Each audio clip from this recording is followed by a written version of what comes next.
This father was furious as he took on the woke school board at his children's school.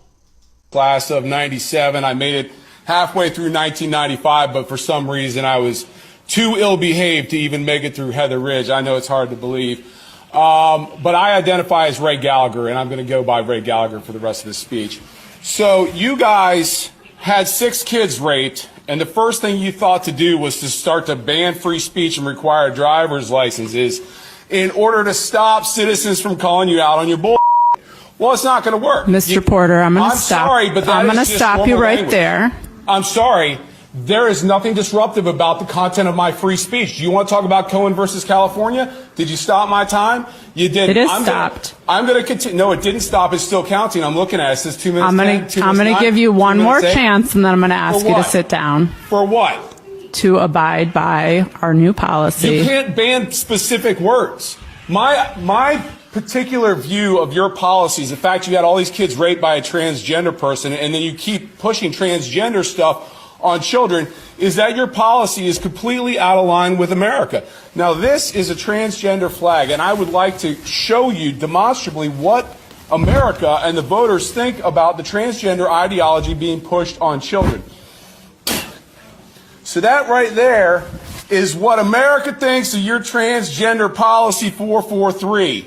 Most people don't support this garbage. You literally support chopping off appendages of children and giving them puberty blockers that make them sterile. You're a monster, all of you, the ones that vote for and support this stuff. The board is out of line. The board's policies are out of line.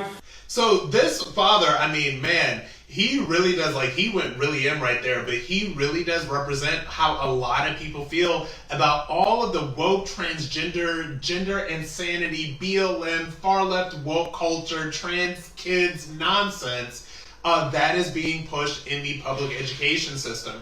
Now, a lot of people became aware of a lot of this stuff back in 2020 when, you know, everything shut down, and then they went to Zooms, and then some parents were home because, like, they were working remote or whatever, and they started to see some of the nonsense and some of the far-left radical ideology that was being shoved down kids' throats. And so now parents are fed up, and you got people on these school boards like that woman, and I gotta tell you, for every one woman that you see in a video like this that's like running the school board like that, I promise you there are 1,000 more like her in every single state. Multiply that by 50 and all of the kids in the public school system, and you will understand how deeply ingrained that leftist, far left ideology is in that school system. And that is what this man is railing against. Now, you know, I had to blur up the shirt because the shirt has some foul language on it, and, you know, I can't show that here, but it was literally like blank the school board, right? That's what his shirt said.